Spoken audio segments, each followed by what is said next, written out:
സലീം മാലിക് ചേരുന്നു. സലീം, ഞാൻ മനസ്സിലാക്കുന്നത് ബാലാവകാശ കമ്മീഷൻ ഉണ്ടെന്നുള്ളതാണ്. അനാസ്ഥയുടെ നല്ല നക്ഷത്രം പോലുള്ള തെളിവ് ഇപ്പോഴും ലൈവിൽ പ്രേക്ഷകർ കാണുകയാണ്. എന്താണ് ബാലാവകാശ കമ്മീഷൻ അതിൽ പറയാനുള്ളത് സലീം? ഹാഷ്മി, ഇപ്പോൾ നമ്മോടൊപ്പം ബാലാവകാശ കമ്മീഷണർ KV മനോജ് കുമാർ ചേരുകയാണ്. സാർ, അങ്ങേയറ്റം ദാരുണമായ ഒരു സംഭവമാണ്. ഒരു കുട്ടി, ഒരു 8ാം ക്ലാസ് വിദ്യാർത്ഥി സ്കൂളിൽ നിന്നും ഷോക്കേറ്റ് മരിക്കുന്നത് അനാസ്ഥയുടെ എല്ലാ സീമകളും ലംഘിച്ചൊരു സംഭവമാണ്. കാരണം ദിവസങ്ങൾക്ക് മുൻപ് തന്നെ ആ വൈദ്യുതി ലൈൻ അവിടെ വീണ് കിടക്കുന്നു എന്നുള്ളതാണ് പറയുന്നത്. അപ്പോൾ എന്താണ് ബാലാവകാശ കമ്മീഷണർ എന്ന നിലയിൽ കമ്മീഷൻ സ്വീകരിക്കാൻ പോകുന്ന നടപടികൾ, ഇടപെടൽ? തീർച്ചയായും വളരെ ഗൗരവത്തോടു തന്നെയാണ് കമ്മീഷൻ ഈ വിഷയത്തെ കാണുന്നത്. കമ്മീഷൻ എന്നുള്ള നിലയിൽ ഇപ്പോൾ സ്വമേധയാ കേസെടുത്തിട്ടുണ്ട്.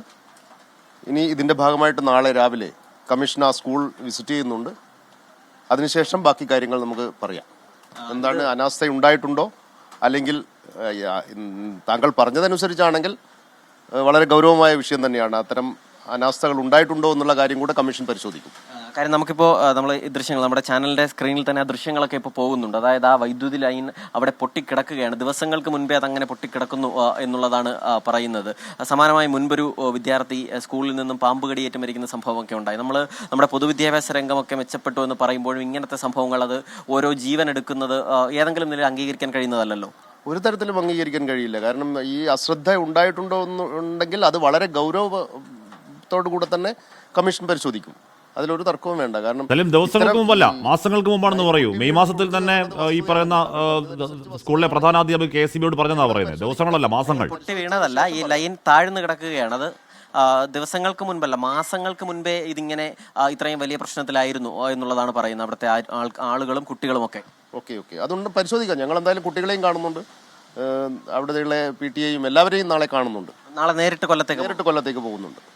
അതുപോലെ തന്നെ സമാനമായ പ്രശ്നങ്ങളുള്ള പല സ്കൂളുകളും സംസ്ഥാനത്തുണ്ട്. അത് ഈ വൈദ്യുതി ലൈനിന്റെ കാര്യം മാത്രമല്ല, ഇത്തരത്തിൽ അപകടാവസ്ഥയിൽ നിൽക്കുന്ന പല സ്കൂളുകളുമുണ്ട്. അതിന്റെ ഏതെങ്കിലും നിലയിലുള്ള ഒരു ലിസ്റ്റോ പട്ടിക അങ്ങനെ എന്തെങ്കിലും കമ്മീഷന്റെ മുൻപിലുണ്ടോ?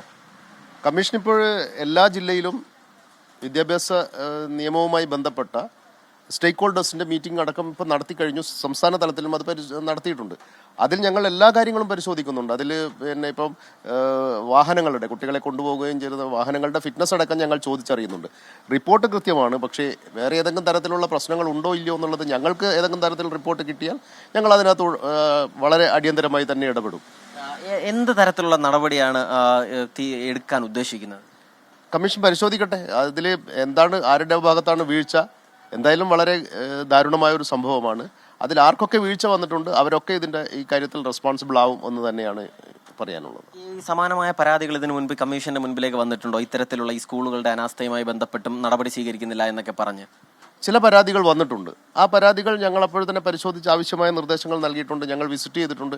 തൃശ്ശൂർ ഒരു സ്കൂളിനകത്ത് ഇതുപോലെ പ്രശ്നങ്ങൾ വന്നപ്പോൾ അവിടെ വൃത്തിഹീനമായി കിടക്കുന്നു, ഒന്നും ചെയ്തിട്ടില്ല. കുട്ടികൾ വരുമ്പോൾ ഞങ്ങൾ കമ്മീഷൻ തന്നെ നേരിട്ട് പോകുന്ന അവസരത്തിൽ തന്നെ അത് വളരെ കൃത്യമായിട്ടെല്ലാം പരിഹരിച്ച് പോകുന്ന സന്ദർഭങ്ങളുമുണ്ട്. ചില കാര്യങ്ങളിൽ വീഴ്ച സംഭവിക്കുന്നുണ്ടാവാം. അത്രയേറെ സ്കൂളുകളും കാര്യങ്ങളും ഉള്ളതാണല്ലോ. വിദ്യാഭ്യാസ വകുപ്പ് എന്ന് പറയുന്നത് വലിയൊരു കടൽ പോലെ കിടക്കില്ലേ. അപ്പോൾ അതിനകത്ത് ചില പോരായ്മകൾ സംഭവിച്ചിട്ടുണ്ടാവാം. പോരായ്മകൾ എന്ന് പറയുമ്പോൾ അത് വകുപ്പിന്റെ മാത്രമല്ലല്ലോ. ഈ കടൽ പോലെ കിടക്കുന്ന സ്കൂളുകളിൽ ഓരോ സ്കൂളുകളിലും അതുമായി ബന്ധപ്പെട്ട അധികൃതരൊക്കെ ഉണ്ട്. അവർ എന്തുകൊണ്ടായിരിക്കും ഇത്രയും കുട്ടികളുടെ ജീവനൊക്കെ ഇത്രയും ലാഘവത്തോടെ കാണുന്നത്? അതാണ് ഞാൻ പറഞ്ഞത്. ഈ കാര്യങ്ങൾ അതത് സ്കൂളിന്റെ ഉത്തരവാദപ്പെട്ട ആളുകൾക്ക് എന്തെങ്കിലും പരാജയം സംഭവിച്ചിട്ടുണ്ടോ, അല്ലെങ്കിൽ നിരുത്തരവാദപരമായി പെരുമാറിയിട്ടുണ്ടോ എന്നുള്ളത് നമുക്ക് പരിശോധിക്കാം. അവിടെ വിസിറ്റ് ചെയ്തതിന് ശേഷം എന്താണ് സാഹചര്യം എന്നുകൂടെ മനസ്സിലാക്കിയതിന് ശേഷം നമുക്ക് അത് പരിശോധിക്കാം. എന്തായാലും മാതൃകാപരമായ ഒരു നടപടി തന്നെ ഈ വിഷയത്തിൽ പ്രതീക്ഷിക്കുന്നുണ്ട്. കാരണം ഒട്ടനവധി രക്ഷിതാക്കളുടെ ഉൾപ്പെടെ പ്രാർത്ഥനയും ഒക്കെ ആയിട്ടാണ് സ്കൂളിൽ നിരവധി കുട്ടികൾ പോകുന്നത്. അപ്പോൾ ആ നിലയിൽ ഒരു മാതൃകാപരമായ നടപടി ഉണ്ടാകുമെന്ന് തന്നെ പ്രതീക്ഷിക്കുന്നു. തീർച്ചയായും കുട്ടികൾ ഒത്തുചേരുന്ന ഒരു സ്ഥലമെന്നുള്ള നിലയിൽ കുട്ടികൾക്ക് സുരക്ഷിതമായ അന്തരീക്ഷം എല്ലാ അർത്ഥത്തിലും അവിടെ ഉണ്ടാവണമെന്ന് തന്നെയാണ് കമ്മീഷൻ ആഗ്രഹിക്കുന്നത്. അത് ഉണ്ടാക്കിയെടുക്കാനുള്ളൊരു തീരുമാനം സർക്കാരിൻ്റെ ഭാഗത്തുനിന്നുമുണ്ട്.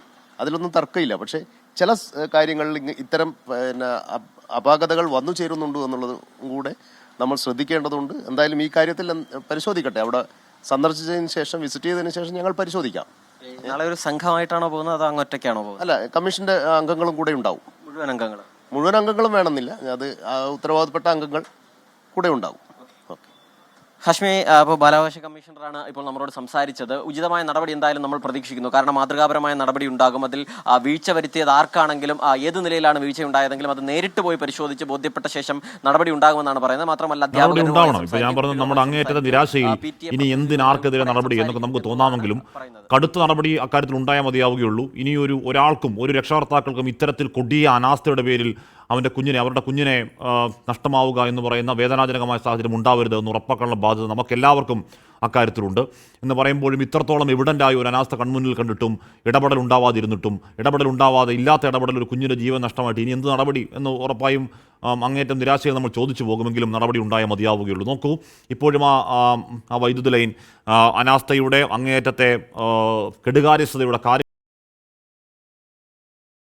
പ്രതീകമായി അങ്ങനെ നിൽക്കുകയാണ്. നേരത്തെ അരുൺരാജ് ഈ സ്കൂൾ കെട്ടിടത്തിനകത്ത് കയറി ക്ലാസ് മുറിയിൽ നിന്ന് പുറത്തേക്കുള്ള ആ ദൃശ്യങ്ങൾ കാണിച്ചിരുന്നു. ക്ലാസ് മുറിയിൽ നിന്ന് ഒരു കുട്ടിക്ക് ആഞ്ഞു നെത്തി വലിഞ്ഞാൽ തൊടാവുന്ന രീതിയിൽ അവിടെ അങ്ങനെ നിൽക്കുകയായിരുന്നു ഈ കാലം അത്രയും ആ വൈദ്യുതി എന്നുള്ളതാണ്.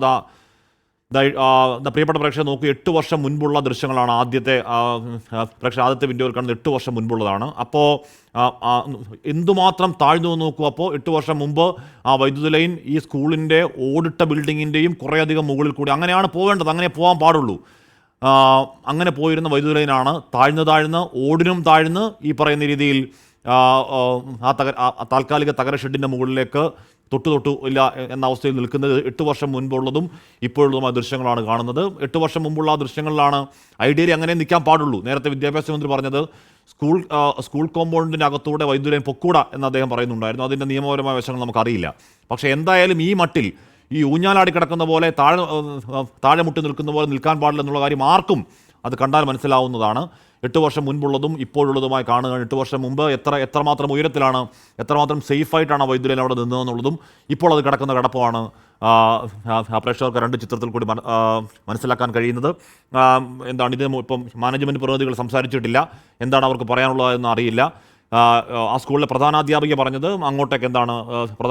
പറഞ്ഞത് മെയ് മാസത്തിൽ KSEBിക്ക് പരാതി കൊടുത്താണ്. അപ്പോൾ KSEB പറഞ്ഞ എന്താണ്, ഇത് ഷോക്ക് അടിക്കാത്ത രീതിയിലുള്ള എന്തോ പ്രത്യേകതരം കേബിൾ ഇടാം എന്നവർ പറഞ്ഞാണെന്ന് പറയുന്നു. തൊട്ടു പിന്നാലെ DO തന്നെ അരുൺരാജിനോട് പറഞ്ഞത് അങ്ങനെ പരാതിയൊന്നും കൊടുത്തിട്ടൊന്നുമില്ല, വാക്കാൽ പറഞ്ഞതേ ഉള്ളൂ. DOയുടെ ഒരു ന്യായീകരണം നല്ല രസമായിട്ട് തോന്നി. അവർ പറഞ്ഞത് ഇതിപ്പോൾ പരിശോധനയ്ക്ക് വന്നവരൊന്നും ഒരുപക്ഷെ കണ്ടിട്ടുണ്ടാവില്ല.